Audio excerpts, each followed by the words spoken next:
Good morning, good morning. Welcome to Monday. Welcome to Monday. It's an interesting week this week, isn't it?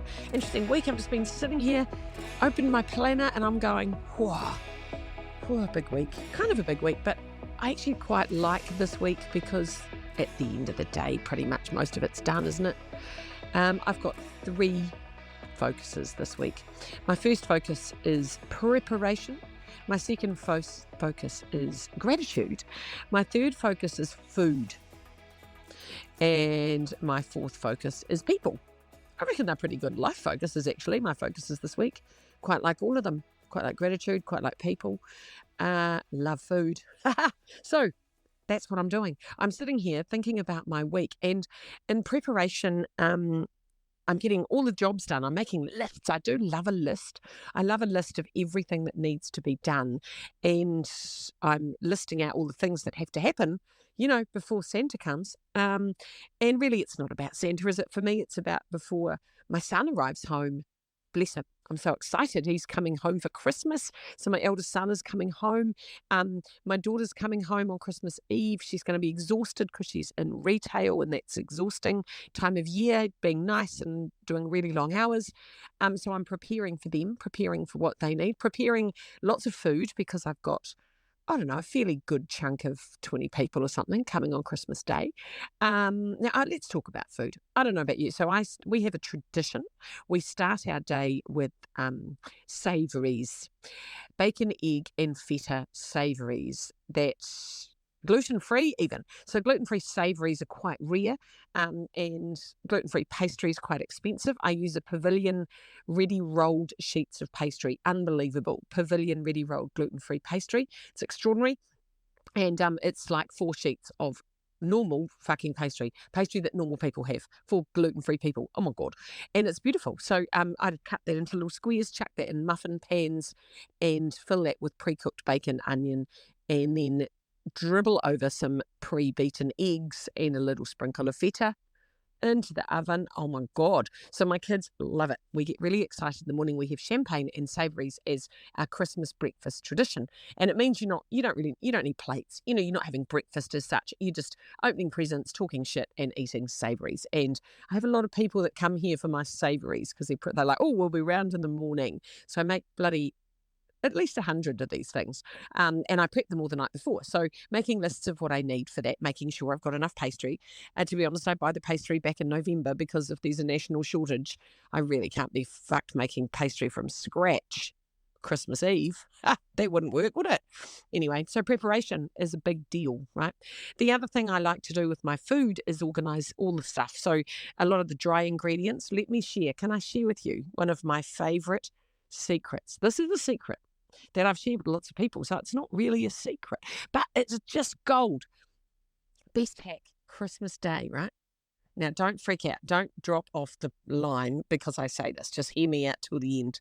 I'm going to say something to you that many a person, I've got lots of friends that are very, very high in the food ranks that love a good bit of food, and they are mortified when I tell them this, but they can't believe it, and they love them. Do you know what? Tinned potatoes. Are you joking me? Tinned fucking potatoes. So a long time ago, I had people coming for dinner. I was running late. I didn't know what to do. I ran to the supermarket to get something and thought, oh my God, the thought of peeling and organising potatoes just felt too hard. And I looked up and there was these little tinned potatoes. I thought, I'm giving it a shot. I'm going in. Now, tinned potatoes, so they're not that easy to get anymore because no one uses them. And they're tiny, they're beautiful and little. And they're perfect and little and round and peeled. And they're sitting in a brine. And if you shove them into the oven, they take about 10 minutes to roast because they're so little. They're so beautiful. I cover them in Parmesan cheese and sesame seeds. And they're tiny and beautiful. And they're easy to serve, portion control because they're little. And so they just become they're like little, they're smaller than mandarins. They're little, like you get about, you can get like, I don't know, probably 12 or so in a can.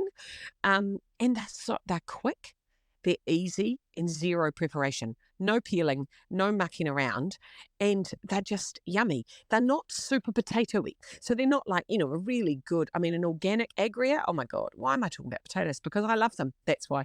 So a good, beautiful, fluffy, tasty potato. I get that. This is not that. This is a little roasted spuddy that whips in the oven, quick, easy, yummy. You can do them in goose fat, olive oil, whatever you like. I love them. I love them. I also did them smashed, where I boiled them for 5 minutes and then pressed them down with just with a coffee cup, and then sprinkled Parmesan cheese over them and roasted them like little flatties. And they are yummy little round flatties because they're tiny, they're little. So anyway, that's one of my favourite things for Christmas Day, and they're just yummy. And they work, and everyone goes, "Oh my God, those potatoes!" And then they're like, "Lisa, how did you peel so many tiny potatoes? You've got so much patience." No, I haven't. No, I have not. It's a trick. It's a hack. So there you go. You can all have my tinned potato trick. And, I've had people come to my house. I've got a friend who's a big foodie, and she's like, "Oh my God, these potatoes are extraordinary. How did you do them?" I said, "They're tinned." She goes, "Fuck off." I went, "No." She goes, "They are not. They are not." She was like, she had the food snobbery issue going on. I took her to my pantry. I said, "Check this out." She said, "You're joking." I said, "They're about $1.50 if I can. Like, are you joking me?" Oh my God. Anyway, so there you go. Tinned potatoes. Yum. Oh. Sorry, I needed coffee after that. Right, there we go. So tinned potatoes, that's else. I'm also preparing gifts. That's part of the prep, isn't it? And that ties into the gratitude. So just thinking, who am I really grateful for, and how can I give them a little something to recognise my gratitude for them? I love the idea of that, and I think it's a good thing to do. One of the things, a beautiful tradition that my grandmother had. I just love this tradition, and I'm going to have it for the rest of my life. So it came from the war, and my grandmother had a big family, lots of 8 children, and lots of hangers on, and blah blah blah. So Christmas was a big day and a big deal, and she. Even when we were all together, we had Christmas days together where there was 36 people for Christmas lunch. And I remember counting out the cutlery and saying to Grandma, "How many people and how many places do I have to seat?" And we'd have these massive long trestles, and there would be 36 of us. And she'd go, "No, you need to sit 37 places." And I was like, "Oh, hang on, but I thought there was 36. And she's like, "Yeah, but one is for the lonely stranger." And the lonely stranger was in case someone knocked on your door just as you were preparing dinner, and you could say, "Come in," and they felt welcome because there was a place for them at the table. Is that not the most beautiful thing you've heard in a long time? Like, I just love that. Making an allocation for a stranger, that just blows my mind. So I have always done that. It drives my kids nuts. I'm like, "No, we need another chair." The lonely stranger. My kids are like, "Mum, no one ever comes." I'm like, do you get it? Doesn't matter. Do you get the energy of holding space for someone not having a great day, someone who wasn't necessarily going to otherwise feel welcome? Is just the most beautiful energy. So I buy a present for the lonely stranger. I buy a gift. It might be a board game. It might be a box of chocolates, something that kind of anyone could have, regardless of age, gender, blah, blah, blah. Just the gift for whoever. And I just love that. So I always have a lonely stranger. And usually my son says at the end of Christmas Day, "Hey, can I have that lonely stranger gift?" Because, they didn't come. I'm like, "Sure." It's usually a box of scorched almonds that he's quite happy about. But I really love the concept of the lonely stranger. And my beautiful friend Kerry, who died 2 years ago, he said to me one year, "Hey, can I be your lonely stranger this Christmas?" And I said, "No." And he goes, "Oh, why not?" I said, "Because you're one of my loved friends. And my loved friend, you're not a stranger. Are you joking?" I said, "Are you asking, can you come to Christmas?" And he went, "Well, yeah, I've got no one to have Christmas with." I went, "Of course you're coming to my house for Christmas."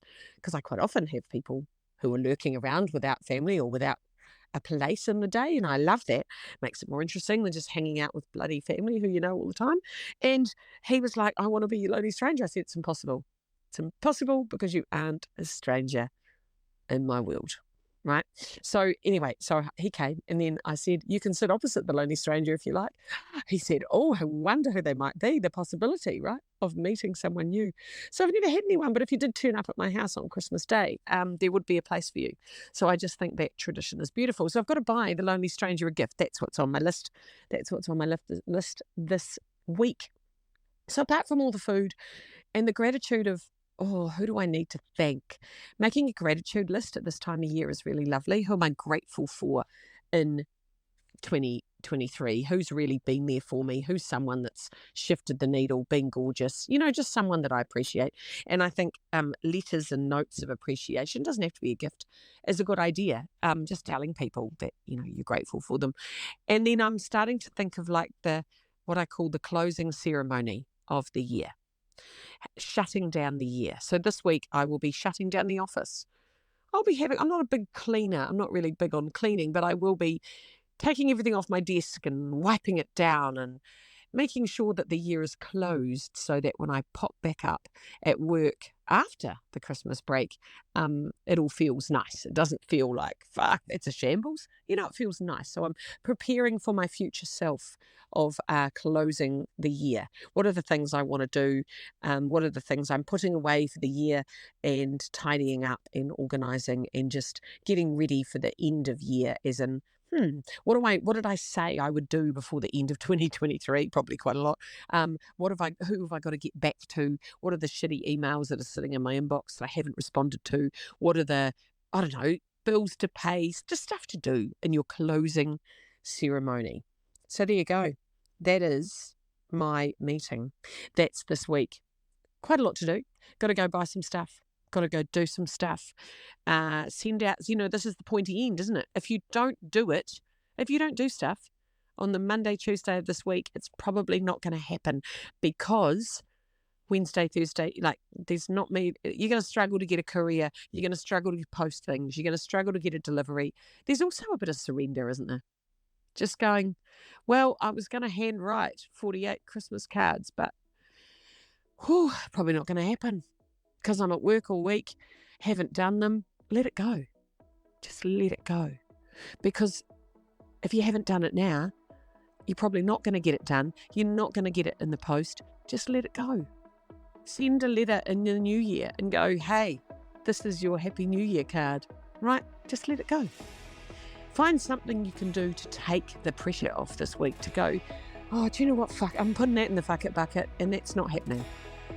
Just give yourself permission to say no to something or delete something off your list that isn't that important. Like peeling spuds. Get tin spuds. There you go. Hot tip. I bet you're glad you joined for that. Hot tip. Tinned potatoes. I'll be posting my tinned potatoes on Instagram. I may be responsible for a revival in tinned potatoes. There you go. Right. Merry Christmas. Have a lovely week. Be kind to yourself. See you soon. Bye.